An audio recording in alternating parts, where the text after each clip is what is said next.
नमस्कार मित्रों। आज हम चर्चा में मानवाधिकार के अनुच्छेद के विषय में चर्चा को जारी रखेंगे। पिछली चर्चा में सरकारी नौकरी संबंधी अधिकार के विषय में तक चर्चा करी थी और उसी संदर्भ में उसी अनुच्छेद को या उसके बाद के अनुच्छेद के विषय में चर्चा को जारी रखेंगे। जैसे प्रताड़ना से बचने के लिए दूसरे देश में शरण पाने का अधिकार। मित्रों, अगर कोई व्यक्ति अपने राज्य में प्रताड़ित हो रहा है, अपमानित हो रहा है, तो ऐसे व्यक्ति को या ऐसे व्यक्ति के पास यह अधिकार है कि किसी और देश में जाकर सम्मानपूर्वक निवास करे और वहाँ सुखद जीवन यापन करे। किंतु इस संदर्भ में मानवाधिकार आयोग ने एक प्रतिबंध लगाया है कि ऐसे अपराधी जो अति अमानवीय कार्य व वित्तीय अपराधी हो, ऐसे व्यक्ति को किसी भी देश में शरण पाने का अधिकार नहीं होगा। और यह कहा गया है कि ऐसे देश जिसके यहाँ ऐसे अपराधी भाग करके रह रहे हों, उस देश का यह कर्तव्य है कि उसे उस मूल देश को लौटा दे जहाँ पर उसने इस प्रकार का अपराध किया है और वह देश उसे उचित सजा व दंड दे सके। और अंत में कहा गया कि ऐसे व्यक्ति को इस प्रकार के अधिकार से वंचित होना होगा या वंचित रखना पड़ेगा या इस प्रकार का संरक्षण नहीं दिया जा सकता है, जैसा कि इसके पहले वाले भाग में कहा गया है। राष्ट्रीयता का अधिकार। राज्य का कर्तव्य है कि हर व्यक्ति को नागरिकता प्रदान करे, मनमाने तरीके से किसी को नागरिकता से वंचित न करे और किसी भी व्यक्ति को अगर स्वेच्छा है कि किसी देश में निवास करे तो जा कर के निवास कर सकता है, अपना व्यवसाय कर सकता है, वहां की नागरिकता प्राप्त कर सकता है।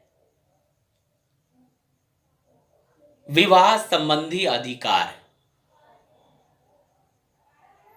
इस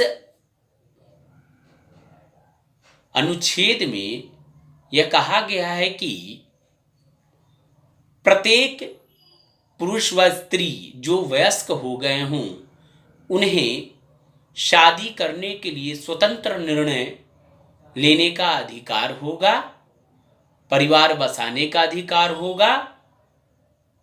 और इस विषय में एक और बात कही गई है कि अगर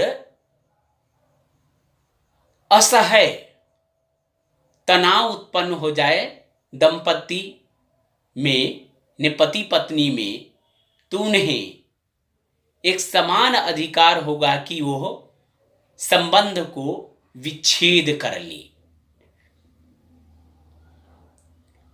धार्मिक स्वतंत्रता का अधिकार। इस अनुच्छेद में ये कहा गया है कि व्यक्ति अपने धर्म का प्रचार या उपदेश दे सकता है, पूजन का कार्य कर सकता है, चाहे वो सामूहिक हो या व्यक्तिगत स्तर पर हो। और आखिरी में यह कहा गया है कि अगर उसकी इच्छा है कि अपना मूल धर्म को त्याग करके किसी और धर्म को स्वीकार करे, तो वो भी इस कार्य के लिए स्वतंत्र होगा और इस कार्य के लिए राज्य उस नागरिक का संरक्षण करेगा। धन संपत्ति का अधिकार। हर व्यक्ति का यह अधिकार है कि उचित साधनों से अपने लिए धन का सृजन करे, चाहे चल संपत्ति हो या अचल संपत्ति हो। और राज्य का कर्तव्य यह है कि मनमाने तरीके से उसे संपत्ति से वंचित ना करे। अभिव्यक्ति व विचार की स्वतंत्रता, हर व्यक्ति की यह स्वतंत्रता होगी कि अपना विचार प्रकट करे, अपने विचार को साझा करें, अपने विचार को किसी और माध्यम से प्रशासन तक पहुंचाए। और यह भी अधिकार है कि व्यक्ति को इच्छा है या आवश्यकता है तो शासन से किसी प्रकार की जानकारी वह प्राप्त कर सकता है, और यह भी उसके पास अधिकार है कि अपने पास जो सूचना है वह शासन को दे। आज की बात यहीं तक, हमारी आपकी मुलाकात या चर्चा यहीं तक मित्रों। आगे की चर्चा हम आगे की मुलाकात में करेंगे, किंतु इससे पहले मैं आपसे निवेदन करूंगा, आप अपने चैनल को सब्सक्राइब करें, वीडियो को लाइक करें, शेयर करें और बेल आइकन अवश्य दबाएं ताकि आगे की जानकारी आपको प्राप्त होती रहे। बहुत बहुत धन्यवाद। नमस्कार।